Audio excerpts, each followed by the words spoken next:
All right, so now we are going live. So Success Series, Heartland Success Series. Today is all about marketing. So we're going to talk about, and here we're going to talk about marketing yourself, marketing ideas, social media, closing gifts, and if we get to it, MLS photos, and how to take them, and just some tips on taking photos and things like that. Again, I'm not sure we're going to get there. I really want to make sure we concentrate more on marketing. So with that, we're jumping right in. Marketing yourself, the best thing you can do. And again, I usually teach this to new agents, so forgive me if this is remedial to some of you, but as I always believe that when you attend a session, you always walk away with a couple of nuggets. And sometimes if you can just get a couple of nuggets, that's better than if you walk away with a whole page worth of stuff that you can't implement a whole page worth, but you can implement a couple of things here and there throughout your business. So wear your name badge. I've got one in my drawer, but just a pin. A pin is good too. So grab your block R pins, is what I call them, just the Realtor R pin.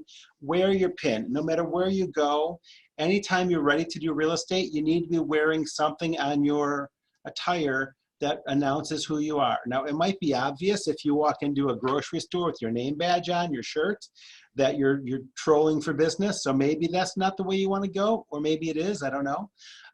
But think about where you're at, anywhere you go. I remember one time I was driving back from a meeting, and I don't even sell real estate. Keep that in mind. I had an R pin on. I don't have one in front of me, but we'll just pretend this is the R pin, the Heartland pin. I had the R pin on my jacket. It was a cooler day. I was pumping gas at the gas station, and the clerk came out and said, "Hey, I saw your pin."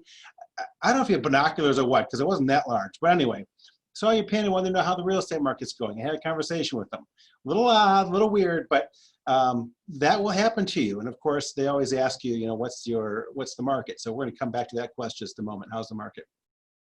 So where the Realtor block are. I love your franchises. Please don't take this the wrong way. I love the franchises. I love the independents. I love your logos. But the block R, that Realtor R logo, is powerful. If you cover up even the word realtor underneath that R, they know, the public knows what that R means. So utilize that. Make that nice and big. People know what the R means. It means that you're in real estate, and they're going to inquire if they have questions about real estate from you. So again, love your company logos. Certainly wear your name badges with your company logos and your company names, but make sure you're utilizing and implementing that Realtor R, block R as well. And then the other one, the third one I always find interesting. Tell everyone that you're in real estate. And you might go, well, yeah, of course, Jim. But here's what I found out. So here's what I've realized. When you were in the pre-license class and you're just getting your real estate license, who did you tell that you're getting it? You told everybody, oh, I'm getting my real estate license, get my real estate license. And then what happened? You got your license and you stopped telling people. It happens. So maybe you're the different one, maybe you're unique and you're still telling everybody, but you have to get back in that mode. You have to be telling people that you're in real estate and that you need their business. Side tip, not even on my slides. So back to how's the real estate market. One of the worst things I did when I was a real estate agent a very long time ago, I was a real estate agent for 6 years, sole source of income. Wasn't married, it was sell real estate or be hungry. So I had to get it going. But I'd go to a family reunion. I remember one specifically, I went to my cousin's house for an 8th grade graduation of her son. And family come up, oh, how's real estate? How you doing? And my answer was, doing great. That was terrible. That was the worst answer I could have given. What did I just tell everybody? Doing great, don't worry about me, I'm fine. What should I have said? I should have been saying, oh, it's going well, but I can always use a couple more deals. So if you know of someone who's looking to buy or sell a home, I'd really appreciate if you'd send their name my way. That would have been a great answer to all of these people who know and love me, right? So anyway, just a little side tip for you to think about that. Reaching for my pen here. So business cards to everyone. Business cards are great. So obviously I've got business cards around. You all have business cards. Give them away. You can go to Vistaprint and print off, I don't even know what they sell. Thousands of them for $15 or something, right? Take them. Give them away. They do you no good sitting in your purse or your wallet or your car or your office. You've got to be giving them out. So anytime you go to a restaurant, anytime you go to as it says, a hair salon or a doctor or wherever you go, anytime you're leaving a tip, leave your business card behind. Likely, honestly, it's going to get thrown away. But what about those couple of times when the server tastes and goes, oh my gosh, I've been thinking about selling my house. I need that. and they keep the card and they go home and they talk about it, and maybe you get a deal out of it, right?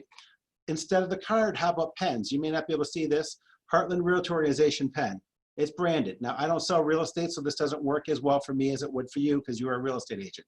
But I love the pens. So what I would suggest, so we were out, this is a couple years ago, staff, we went out for a cocktail after work one time, and I was at the bar paying for the bar bill, and I looked at the bartender and said, hey, do you mind if I keep your pen? Now, she had a cheap pen. I've got those too. She had a cheap little big pen. I held up and said, hey, do you mind if I switch pens with you? And showed her my pen. Now, she looked at me a little weird, like I was a goofball, and of course she would, and said, no, I don't mind. So I took her pen, stuck it in my pocket. I didn't really want her pen. I just wanted her to have my pen, and left mine behind. Why did I do that? Because where is that pen going to go? Every single patron that comes into the bar is going to get that pen to sign the bill with, right? And now if you're like me or they're like me, every time I get one, I stop and look and go, well, whose pen is this? I'm just curious. And then I read it. Oh, look at that, the Heartland Realtor Organization. Interesting, right? What if this is a real estate agent pen? And then what do most people do when they get pens at the restaurants? They keep them. So now my pen is in their pocket going home with them. Just something to think about. So get pens, carry them with you. I don't even need them like you do, and I still carry a couple in my car. I still leave them in places for people to see the Heartland Realtor Organization. I don't leave masses of them out there. Again, we're not trying to promote ourselves for business because we don't sell real estate. So just a tip for you on tips. Anytime you're leaving a tip, leave a pen, a business card, something else behind. Marketing stats. I know I'm talking fast. I told you I got a lot of information to get through. So thank you. Just checking the comments here. All right, so marketing stats, business cards, addresses. So my business card, if I were a real estate agent, the back of my business card is blank. Maybe the back of yours is blank, maybe it's not. Use this space. So what I suggest is right here. So Heartland sends out this exact picture once a month in our Friday newsletter. I get this from MRED once a month. And it comes usually around a little past middle of the month for the previous month. So these are April statistics I got last week. What I want to point to, hopefully you can see my cursor, pretty sure you can. There's a couple of stats on here that are important. So when you're in the grocery store or you're somewhere and someone says to you, what do they always ask? They ask you, how's the market doing? What's the worst answer you can give them? It's great. Well, maybe that's not the worst answer. You could say it's bad, that'd be worse.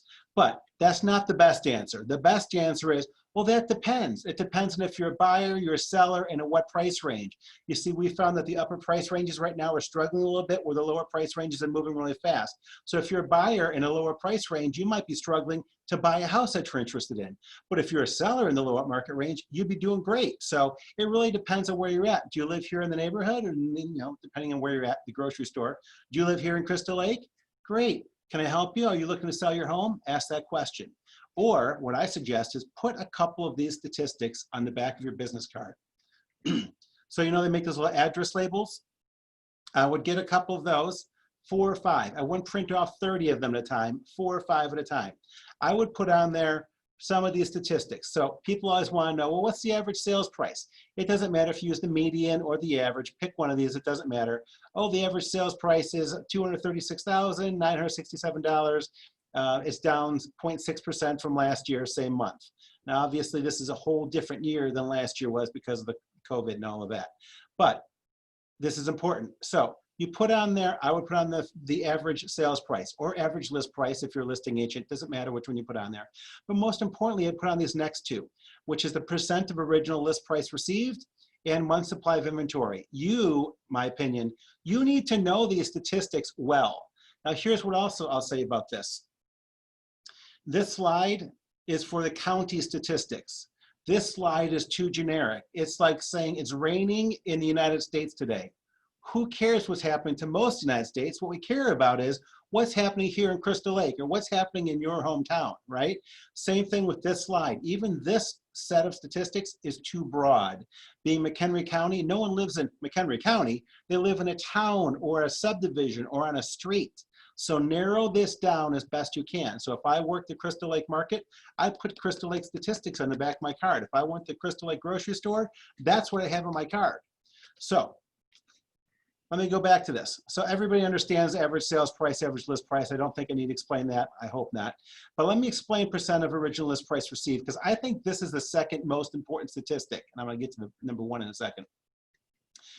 Percent of original list price received. You probably know this. If you list your house for $100,000 and you get $96,000, that's a 96%. Makes sense. But what I think we need to know is, what is a balanced market in that range? And nobody, I've never heard anybody else talk about this. I'm the only one I know of doing this. I think 96 happens to be the balance point. So 96% is about even for buyers and sellers. Sellers are getting a decent deal, buyers are getting a decent deal, everybody's kind of happy. It's the balance point, 96. This is 20 years, 25 years worth of doing real estate. That's my belief. So we are currently at 96.1. We're slightly tipped towards seller, but not very far, right? I think that's important. Let's look back a year ago here, or year to date so far. We're at 95%. If you look at January, February, March, and April statistics together, it shows we're a little bit toward a buyer's market. Why? Probably because March probably pulled us down a little bit, and April's pulling us down a little bit. I have a feeling May's numbers are going to be up. We're feeling that market already taking off. So the spring market is here, even with COVID. All right, let me get to my favorite one. Month supply of inventory, also known as the absorption rate. So I would put these on the back of my card. Average sales price, percent of original list price received, month supply of inventory, or absorption rate, whatever you want to call it. This is important. So I'd pull that out when you're in the grocery store and someone says, how's the market going? Well, it's great. Well, it really depends though. Are you a buyer or seller? What price range? Well, let me show you, because here we see, you pull out your business card. Here's some quick statistics on Crystal Lake, Illinois. The average sales price for a home here in Crystal Lake is $273,000. This is county I'm using as an example, $273,000. The market time, the percent of original list price received is 96%, and the month supply of homes is 2.9%, right? Is 2.9 months right now. And hand them your card, they're going to take it. Here's another sales tip for you. If you hand somebody an item, they're likely going to take it from you. I do this in class when we have a live classroom. I walk up to a student, I hand them my pen. Even at that point, they're trying to resist it. Guess who wins? I'm going to make them take my pen. If you hand them your card, they're going to not be rude to you. They will take it. The only exception is if you're in Las Vegas and they're handing out those cards, everybody ignores that. Anyway, side note. All right, so month supply of inventory. Very important, 2.9. I believe 4 is the balanced number for McHenry County in Northern Illinois. NAR, the National Association of Realtors, will tell you that 6 months supply is a balanced market. I don't believe that's true for Northern Illinois. In my experience of doing business here in 25 years of real estate in Northern Illinois, 4-month supply is a balanced market. It's good for sellers, it's good for buyers, we're about even. We're at 2.9 right now. Last year we were at 3.3. What does that say? What it really is saying, and this is almost irrelevant, is if homes keep coming on the market, the rates are coming on, and we keep selling them at the rate we're selling, we'll run out, the bucket will run dry in 2.9 months. Now, of course, that's never going to actually happen, but it's a statistic, it's a figure, it's a trend line that's important. And again, I go back to 4 is a balanced market in my opinion. So what does 2.9 say? It says this is a seller's market, right? Because we have less homes on the market than we do buyers want, than buyers can get. So 9.9, go back to the 96% is showing pretty balanced, and yet I show this other one. What we were seeing for quite a while, for about a year and a half, was the one statistic was showing a seller's market, the other statistic was showing a buyer's market. I thought that was quite interesting. How do you have both markets in the statistics? Because we were short of both. We didn't have enough buyers or enough sellers. And so it was tweaking these scales. So that's just my little tip. I suggest you put statistics on the back of your card. You give it to them. They will take the card, and what will they likely do with it? They'll likely go home if they're interested in real estate and ask you how the market's doing. They'll likely go home with your card, show it to their spouse, put it up in the refrigerator, put it somewhere, just as a reminder of, well, here's what's going on in the marketplace right now. Here's the other important thing. They won't really remember what percent of original list price received means. They certainly won't remember what month supply of inventory means, but here's what they will remember.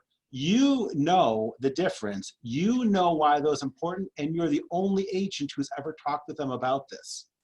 Talk about setting yourself aside and showing yourself, as a higher standard. There you go. All right, keep moving. Keep talking fast. I got a lot to cover. We're 20 minutes in already. All right, billboards, moving trucks, moving billboards. Here's what I tell new agents, and you're not all new agents, but what I think about billboards and moving trucks is that you probably don't need them at this point. I'm thinking of the massive billboards. They can be very expensive. They're probably not going to be getting you the payoff, the return on your investment. Now, if you were a Chicago agent and you put up a billboard on I-90 going into Chicago, maybe in that regard, you might get enough deals. Maybe the price level is high enough to pay for it and to make it valuable. But I'm thinking here in McHenry County, Northern Illinois, Lake County, and others, Boone and so forth, that maybe this isn't the best value for you. However, that said, I'll contradict myself. There are some billboards out there. There's a company that has the smaller ones, the 4x8s. Heartland has utilized those to put out a message for real estate in the community. Those are a little bit better value. It's a couple of $100s a month to have those. Maybe that's something to look at. But think about my point in here is the return on investment. So how much business are you getting? How much exposure are you getting for the dollar value that you're putting out? So I'm not a big fan of billboards. On the whole, I think they work well when they're priced right and have the right place for you. If you can get a billboard in your neighborhood, your subdivision, your farm area, then do it if it's cost effective. But there's no need to put one up on a highway if it's going to an area that you're not normally working. If you're not an expert in that area, you should be careful working those areas. Personalized websites or broker websites. I have two sides of this story. I don't think you need one with IDX or VOW, the Internet Data Exchange, or the Virtual Office website. Those two are options for how you get the entire MLS on your website so people can go search that. Most of your firms already have that. That's great. Let the firms do that. Let the firms pay for those feeds from the MLS to do that. Excellent. I don't think you need your own personal site to do that, because people, that problem is, how do you promote that website well enough to get the traffic to flow through? Are you competing with all the big portals? And I won't even name them, but all the big portals. They have millions of dollars to spend in advertising. You don't. I know you don't. So, but I do think you need to have a web page on your company's page. So on their website, you should have your own personal page. And a friend of mine likes the 1/3, 1/3, 1/3 rule, and I like it and I teach it as well. So she says 1/3 business, 1/3 personal, 1/3 community. I love that. So that's my motto for you. I don't think you should have multiple sites. Have one site that you keep active. And when it comes to Facebook and social media, the exact same conversation we're going to have there in just a minute, in a few minutes. So absolutely have a website, a web page on your website that's personal, talks a little bit about you. They want to know who you are. So I have bees at my house. I'm a beekeeper. We have a couple of chickens that we, kind of keep for fun. Mention those things. People want to know you're human as well. They want to know what you do in the community. I volunteer at the Crystal Lake Food Pantry, those kinds of things. Put that stuff on your page for people to see. And of course, put in there your business stuff. So be careful about that too. We're going to get to a couple of things of what to say or what not to say in the business side in just a moment. Create custom real estate videos. Oh my God, people, here it is right here. Pick up your phone. It's got an incredible camera on it. Use these things. You're sitting in the closing. Hey, it's Jim Heiser from XYZ Real Estate here at the closing with Bob and Sue. They just bought a house with me. Hey, Bob and Sue, what do you think? What did you guys like about working with me? Now, of course, let them know you're going to do that. And when you do, what are they going to say to you? They're going to first say, no, we're not dressed for it. Not ready to do it. I don't know what to say. Lots of reasons why they don't want to do it. And you're going to respond with, it doesn't matter. Nobody that sees this is going to know who you are anyway. So just go ahead. Just do me that favor. Because when you're at the closing table waiting for the closing to finish up, which I know they're going a little quicker now, but there's still a little bit of time to kill. They love you. Most of your clients love you at that point. A couple of mine didn't. Even a guy that I went way out of my way for it didn't. I don't know why. I don't know what he had, but there are some that you're just not going to ask, but most of your clients just ask. You're always sitting there, oh, Jim, you did such a great job. I wish there's something we could do for you. There is something you could do for me. And if they don't want to do the video, then say, here, reach down your briefcase, pull out a piece of paper. Would you mind just writing out a testimonial for how well I did for you? And have them write a testimonial. First name, last initial. You don't need to put their last name on anything. Then you've got testimonials to put on your website. So do that there. Custom videos. You should be doing and posting at least one a week. And I've been teaching this for years now to a lot of new agents and a lot of veteran agents. And let me tell you, I'm not seeing them get posted. I watch Facebook a lot. I'm not seeing them. I know one agent that does this religiously. I know a couple of agents that do that sporadically. That's it. McHenry County, Northern Illinois, we've got 10,000 agents probably working these markets, this market up here. 2 agents, 3 agents, plenty of room for you to get in there and do video. You need to be doing video. They need to see you. I'm going to jump in and even add more. The problem you all have with video, I'm just going to put it on the line because I have the same problem. I just had to cut a video today for Illinois Realtors.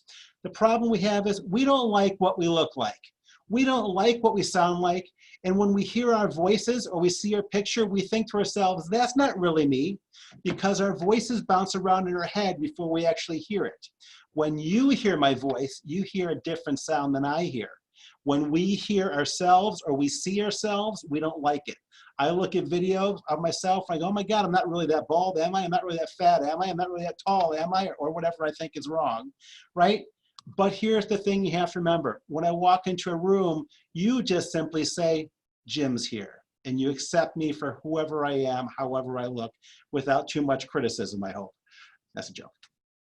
You need to get over yourselves, get the camera out, take the video, and like I did today, don't watch it. So I cut the video, I sent it to my colleague, Illinois Realtors, and said, you look at it and tell me if I need to redo it. Because he's going to have a less critical eye than I would. Do that. Get your cameras out. Hey, Jim Heister, I'm in front of my new listing here, 123 Main Street. It's a great listing at $300,000, 4 bedroom, 2 bath, whatever it is. Go on, give me a call, you know, XYZ Real Estate. Here's my phone number. Click, post it. Here's what else you need to remember. Think about all those broadcasters on television, those anchor people. Their whole sole job is to give the news, to read the scripts and say it, right, in front of a camera. That's their profession. How often do you hear them slip up? They do, right? They just keep talking over it and keep going. That's what you need to do. Stop being critical, take the videos, post them, and don't look at it. That's the best advice you can get. All right, moving on. Car magnets, car wraps. I'm not a big fan of them. I'm not saying you shouldn't do it.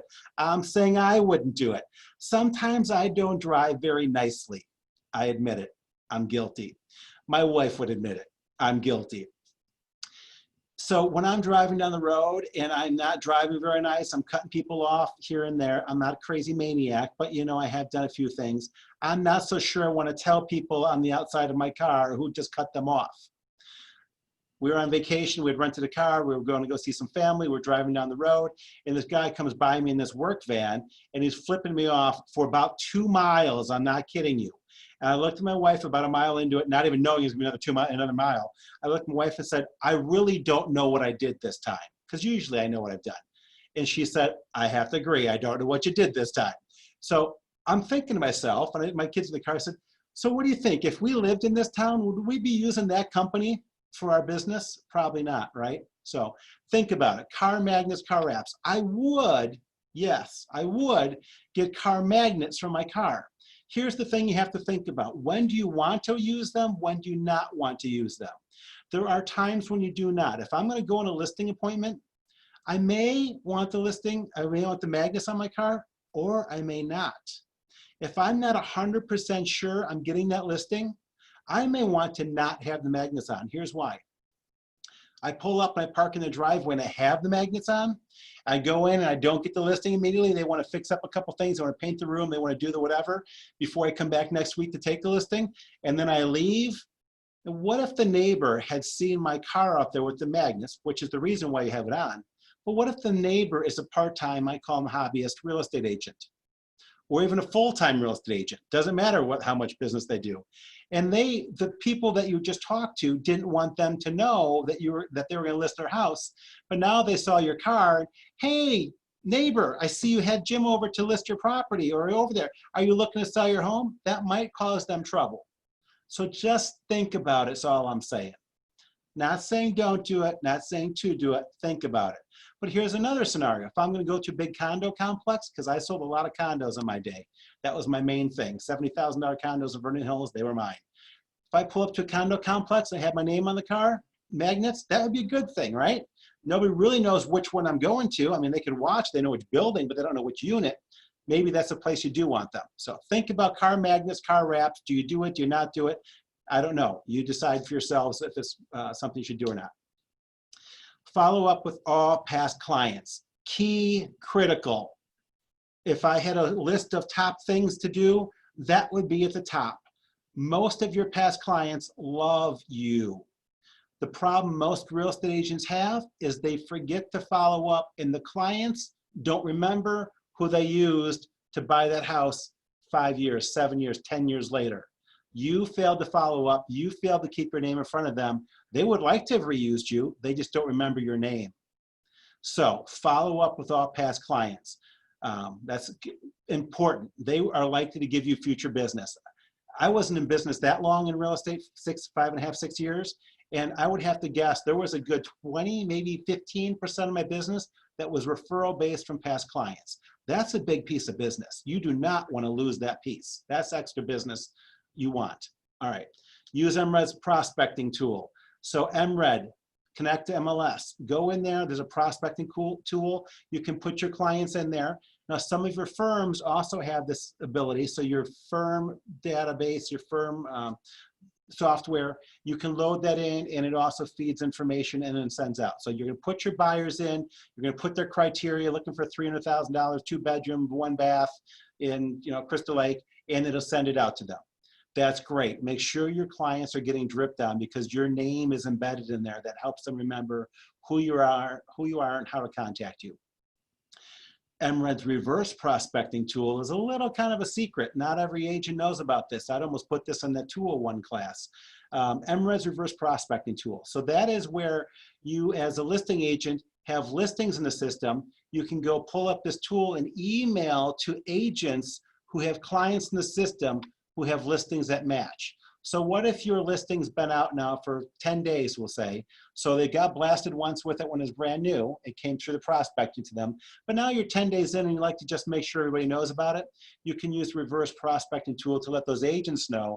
And I've seen the email. It says something to the effect of, you have a client in the database that criteria matches my listing at 123 Main Street. Just remind the agent that there's info there, and another reason for them to follow up with their client if they're smart enough to do so. So use those tools. Newspaper articles. I used to write one every month for the Northwest Herald. I haven't been as good at that. I did one last month about the market update to tell people what's going on in the marketplace, and I'll be doing one again in about a week. But newspapers love content. They can't afford to have as many writers for them as they used to. So they like it when there's contributions being made. So again, I would give them a monthly article. I did that for probably 5 years on a monthly basis, and it actually becomes difficult to come up with topics that frequently. You think a month is a long time until that month rolls around and you already owe them another article. But do that. Reach out to newspapers. There's plenty of them.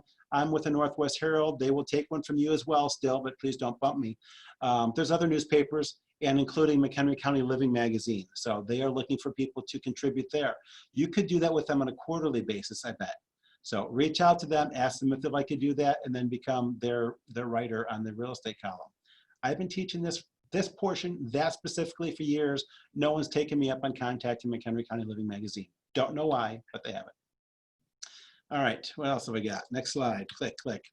Join the Heartland Committee, absolutely. So again, for new members especially, I very much suggest that you join a committee.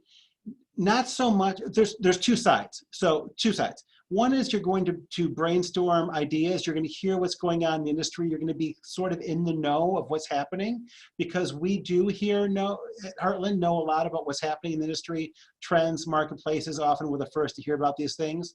We also hear from you as agents and members what's going on in the local marketplace. So kind of a catch of inventory of information. But also, you're going to get to network with those agents. And it's helpful for you, especially new agents, to get to know other agents in the industry. When you are having a multiple offer and yours is one, and it's with a listing agent of somebody who you've met on a committee, there's a better chance, I'm not saying given, but it helps your case, your client's case, that they know you. Oh, Jim's got one of these offers and the other one's from someone else. I know Jim, we've been on the committee together. let's look at Jim's offer. It could help. And I would argue it will help your client. So highly recommend you get involved with committees, one for the information you will learn, and two for networking and assistance that will help you. Similarly, real estate meetings, networking sessions, go to them. Illinois Realtors has a number of different meetings. Obviously, right now we can't go to meetings, but we will be able to at some point get on the Zoom sessions, network with people, get to know other people. Vanity plate for your car, I like that idea. Mine used to say Jim and then the name of my company. Love that. People would recognize my car, and when they saw the license plate vanity, they'd know I sold real estate. Get the little frames for your license plate. We sell them here that say I'm a realtor. Something else, I forget what exactly it says, but there's frames. Get those. You just never know which piece. I think of all these marketing ideas as like a shotgun. You shoot the shotgun, it's got a shotgun shell, and you're trying to hit the bird, which is the buyer or the seller, and you're shooting all these little pellets out in the air. And one of the pellets, or maybe two of the pellets, are going to hit that bird, even though all the others missed. You've got to do a whole bunch of different things to make sure you hit that bird, get that buyer, get that seller with a couple of pellets. So these are all little things. All right, calendar magnets. This was one of my favorites, so I used to do this. I was buying the 15-month calendars before anybody else had 15-month calendars. I loved them. They were just small enough to fit into a number 10 business envelope. You peel off the top, you put your business card at the top of it. So all my marketing is right there, business card on there. And Vistaprint didn't exist in my day, so we were spending a good dollar for our business cards, then adding them on and mailing them out. I love doing that, and that would go to my farm area. So farm areas, in case you don't know, it's a subdivision typically. You want about 300 homes in your farm area. 300 is manageable, especially for a newer agent. It's affordable enough. It's expensive-ish, but yet a good enough, large enough field to cultivate. So farm area, think of a farm. You're planting seeds, you're watering those seeds, and slowly those plants will grow, and after a couple of years or after some time, a crop, you will harvest the crop. So that's where the farm area is. You're going to work these areas. So send information. I know we get the farm areas on their slide too, but one of the things you can do there is I would take the calendar magnet and mail them out to my farm area. So that's one of the touches that I want to make sure I hit everybody in that farm area once a month. Once a month. We're gonna get back to that. Newsletter would be another thing I would do to the farm area. So twice a year I would do a newsletter.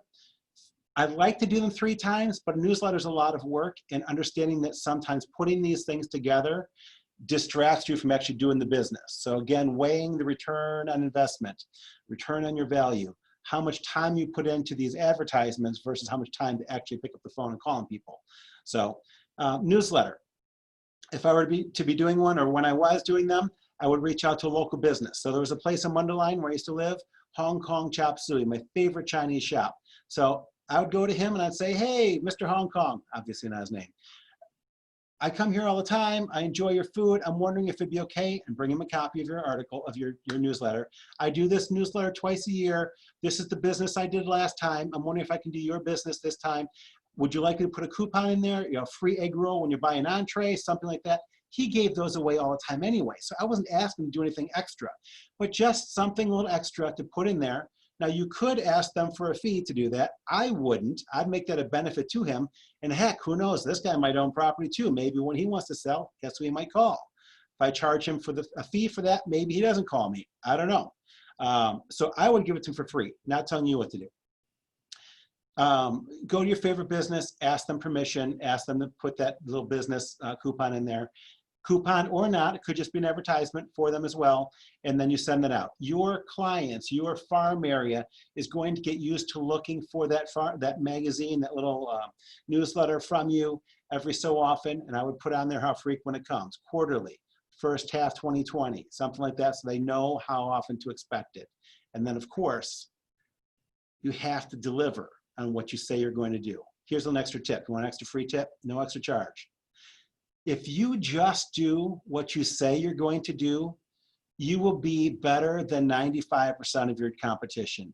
Because unfortunately, I would tell you, most agents overpromise and underdeliver. I would tell you, like I tell my staff here at Heartland, you need to underpromise and overdeliver. I'm not saying sell yourself short, don't hold back on something, but rather give something more. So when someone comes in and they've got kids with them, hand them a cup, ask if it's okay to give them some suckers for the kids. Go the extra step. You guys need to do the same thing. Go the extra step. If you just do what you say you're going to do, you will outcompete your competition because they're not doing what they say they're going to do. That's my experience. All right, moving on.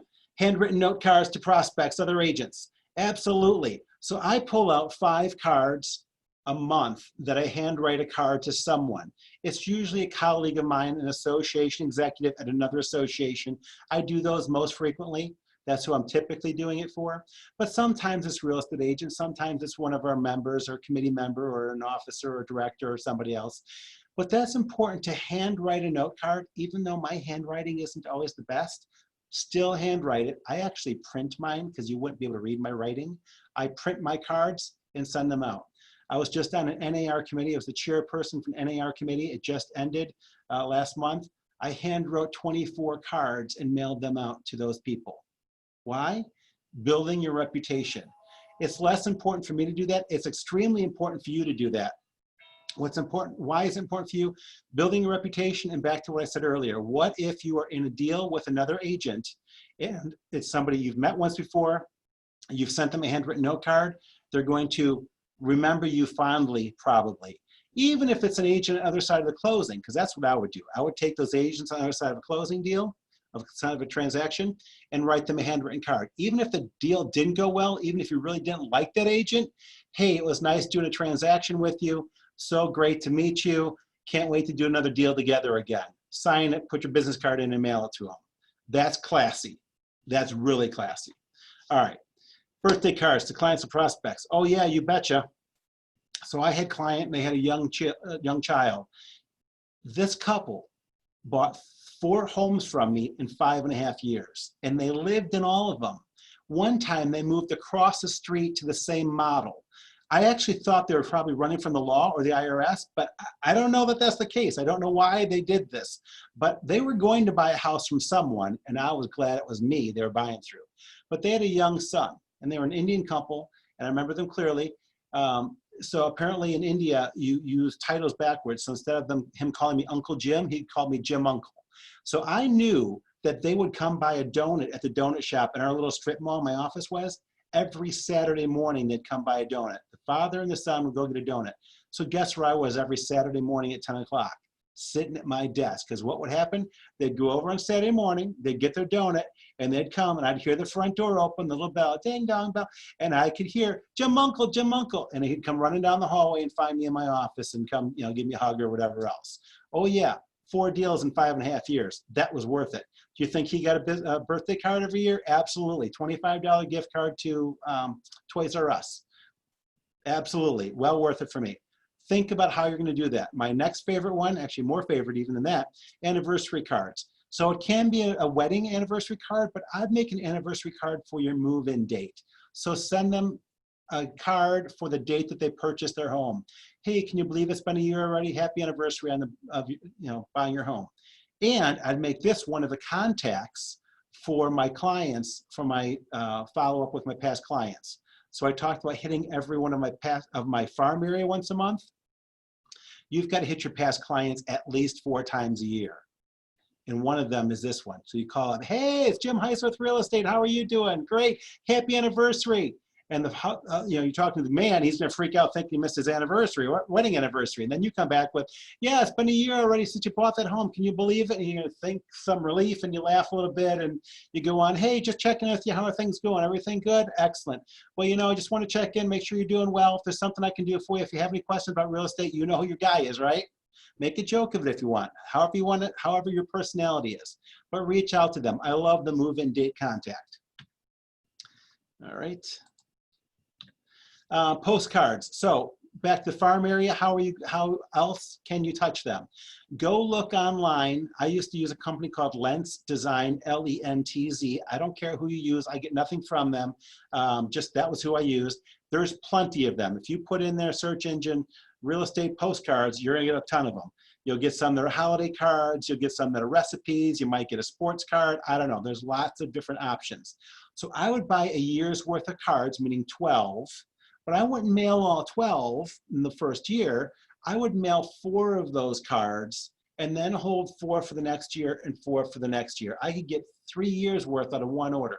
They're kind of expensive. Don't go cheap. Buy the good ones, because this represents who you are. So don't go cheap. Buy the good ones. So break that up. So 4 of those, then phone calls, anniversary date calls, my newsletters, 2 of them. You're quickly reaching for 1 a month, 12 of them. So postcards, recipes, market updates. You could do a separate one with a market update twice a year, which I would do in my newsletter. Add mortgage rates in the newsletter, add in neighborhood news, add in real estate information. So be careful with the real estate information. You absolutely can put in there the Aspen model. We had 3 of those sell in 2019. The average sales price of those units was whatever, $219,000. The Birch model was, the Cherry model was, absolutely do that. I would caution you, I didn't say you can't, I would caution you to not list addresses. If you list addresses, your competition who sold those deals may take issue with that, could file an ethics complaint against you. I'm not saying they'd be right or that they'd win, but they might take exception to you promoting those listings, suggesting to the clients that you sold all those properties. So be very careful about that. Make sure you're cautious and take the right steps to not misrepresent those transactions. Seasonal giveaways, pumpkins, flags, ornaments, Valentine's. Here's the good side and then the bad side. The bad side is do one thing, stick with it, and don't jump around. I was really good as an agent of jumping around. One year I did flags on 4th of July. Next year I'm like, no, I'm not doing flags. How about ornaments for Christmas? And then I did ornaments for Christmas. And then next year came around, I don't know. How about Valentine's? Do something and do it consistently.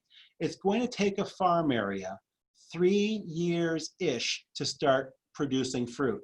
Yes, you can get an odd piece of fruit or vegetable out of that farm area once in a while, but for it to really start to pay off, you need to do that 3, and I would argue 5 years for it to blossom into a full farm of fruit and vegetables for you to harvest. So stick with it. I was really good at jumping around. There was one I always did, the one neighborhood, but then, you know, I'd sell a home over here, so I'm gonna do that for a little while and do that for 6 months. Oh, I got nothing out of it. Well, yeah, you didn't stick with it long enough. You water the seed in the ground for 3 months, you're not gonna have a tree, right? So let it grow. Pumpkins was something we did at my office. Fortunately, the office did that for us. So we would have on a Friday, we'd get the truck would come in October. Staff, the agents would all come and unload the truck and put all the pumpkins in the parking lot. And then we would send out postcards to our past clients or our current clients for listings, especially, maybe not buyers who haven't bought, but whatever. You determine who you're going to invite. They could come, your clients could come and pick out a pumpkin. So 1 per family, 1 per person, whatever you want to do. But then they would get that Friday night, and then Saturday morning was open to the public. Anybody could come get a pumpkin that were left. And of course, at that point, we've all grabbed our own pumpkins before they get taken away. But people would call us up, hey, when's the pumpkin giveaway going to be? They want it, they get used to it, they're ready for it. Contests, Easter coloring contest, holiday lights. I would do that personally. I would, to the neighborhood, hey, Plymouth Farm subdivision, I'm sponsoring the holiday light contest. We're going to have 3 people judge the contest and determine who the winner is, who has the best light display. And there's going to be 3 prizes.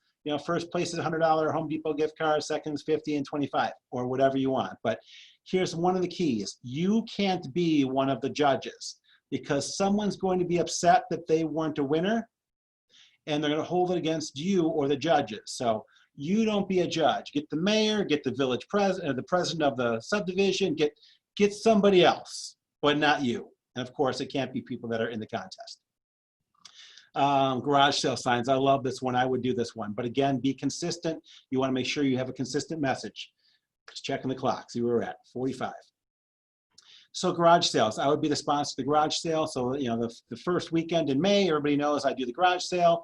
I might send out on my postcard to everybody, hey, come to my office and pick up 2 free garage sale signs. I will take care of the directionals. I will take care of putting advertisements out and all that kind of stuff. You need to get your stuff out and present it all. That's great. And of course, the garage sale signs say sponsored by Jim Heisler at XYZ Real Estate, right? Of course. I love that one. Whatever you do, keep your name in front of people, keep your name and face in front of people. You need that shotgun approach. The more pellets you can send out, the more likely to get the bird, right? Thousands of more ideas exist online. And here's one. I love this one. I hope this works. Let's see if we can get this to come up. You guys see this one? I just saw this last weekend, the Bigfoot listing. Bigfoot, come on, baby. Oh, here we go, maybe. Looks like it's working. All right, so an agent had a $900,000 listing. Can you guys see this? I don't know what you're looking at. Somebody send me a message in the screen. Do you see the Bigfoot listing? Let me open this larger. Someone posted a Bigfoot in this $999,000 listing, and the photos are hilarious. No one responded. So I hope you can see this. So they got one here of the Bigfoot standing in the porch. It says, Bigfoot selling his home in California. And then another one, the house is surrounded by trees and looks gorgeous, although I don't see Bigfoot in that photo. Maybe it is, I don't know. Here's Bigfoot sitting on the couch. The real estate listing has photos of Bigfoot doing lots of everyday things like reading books, baking cookies, reading books, not a Sasquatch, but a smart Squatch. Here's Bigfoot video, calling their friend, yoga. So you get the point. So Bigfoot, how creative is that? I hope you can see that. Whoa, let's go back. Pre-market listing. So old days, so marketing the property, pre-listing, how are you gonna market yourself? Old days, we would drop off a VHS. So several of us went and had professional VHS videotapes made, talked a little bit about who we are, what our company did, why we're successful, that kind of thing. You may wanna drop it off to a listing appointment. Today, you might drop off a DVD kit. You might send them an email with custom links, or how about something like this? Can you see this? I hope you can see this. I'm gonna put it in front of me. The real estate market changes as quickly as your clientele. Are you keeping up with the trends? All right. So this came to me in the mail a couple of days ago. I've seen these before actually this is a real estate one, because I've seen some that were not real estate. How about mailing this or dropping this off in your client's mailbox the day before a listing presentation? It's got a little screen on it. Here it is again. Got some information. The real estate market changes as quickly. It's got sound, it's got a pause. Oh my God, would this not blow you away? Now these are like $10 each. So these get expensive, and maybe you want to get this back from them at the end of it, because while $10 isn't a lot for a listing, it's a lot for a listing you don't get. So cool thing. Think about it. And then little book, marketing the property again, little book. All right, so how about this thing? So this is what I did when I was selling the house in Mundelein to move out here. So my wife and I put together this little book about why we love living in the home, because people aren't buying a house, they're buying a lifestyle. They're buying a place to make memories. They're buying a place to raise their children, their family. The house itself needs to be conducive to that, but it's not the house that they're excited about, right? So maybe it's walking to downtown, watching the fireworks, the parade coming down the street.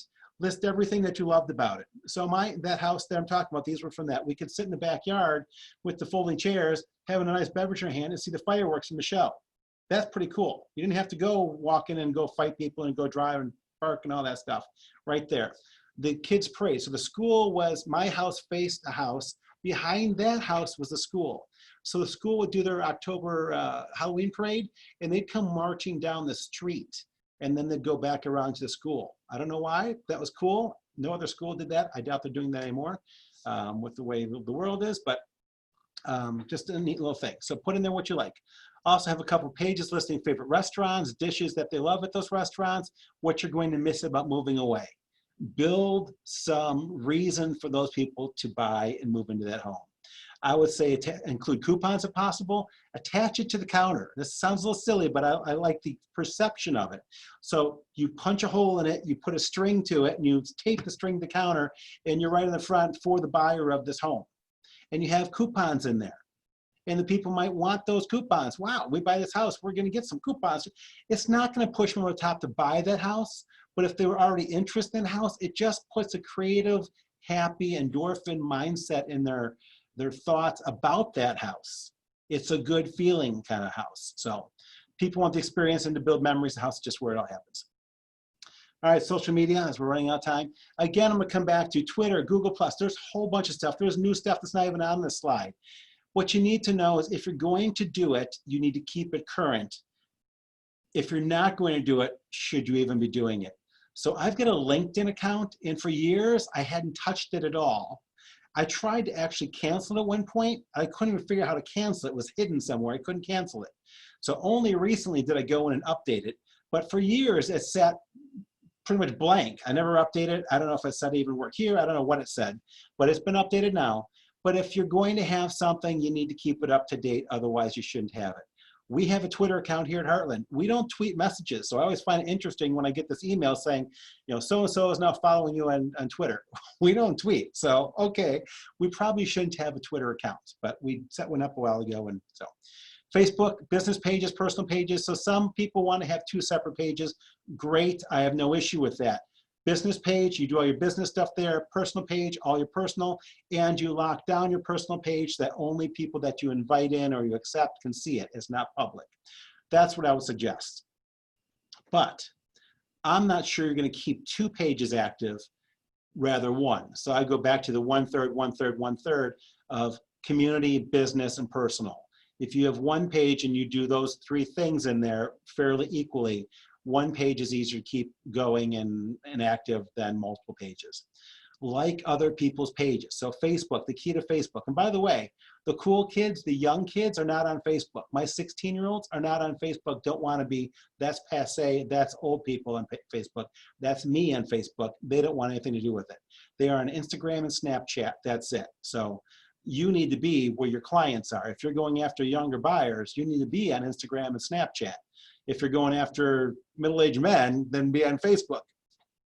So like other people's pages, you need to be in there liking things. What I do is my thing is I go in every day and see who the birthdays are and go in and say, have a happy birthday, and just keep putting it down there. Sometimes with somebody I really do know well, because let's be honest, half the people that we're friends with on Facebook, we don't know. So if it's somebody I do know, I'll put a more personalized message in there. So that's my birthday greetings. Post fun and upbeat, post with photos. Absolutely, your comments need to be positive. Regardless of how you're feeling in the world, regardless of what you think about politics, don't post politics, don't do religion, that kind of stuff that you can't talk about in public, you need to be careful about because Facebook's a public place.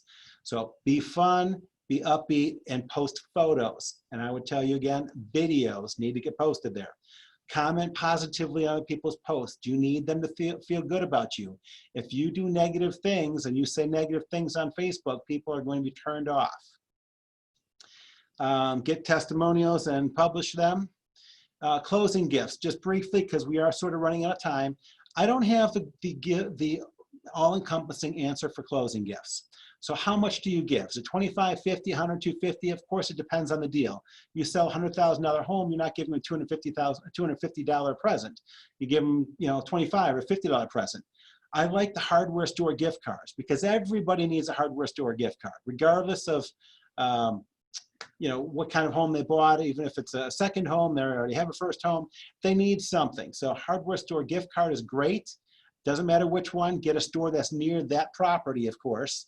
But the problem I have with hardware store gift cards is they're impersonal. They spend it, it's gone. They may not ever remember that you gave it to them. They might. How about this one instead? A moving day basket. I love this one. So I would show up after the property. So you're sitting at closing and you hear them say, and it's, one of them will say to the other one, well, I'm going to go to the property and do a couple things. I'll meet you back at the house and we'll start moving. That's a very common conversation. So go meet them later that evening when you know that they're going to be at the property. Go over and meet them. I would suggest you could probably do it right after closing because what typically happens is they go there from the closing, they get to the new property, they start doing a few things, and before they realize it, 4 hours have gone by and they're going to be there for another 4 hours.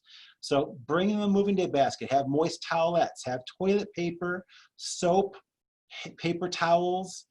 Those are essentials. I would add to it a paintbrush or a roller cover or a roller pan because those are things they get there, start doing, and they realize they forgot.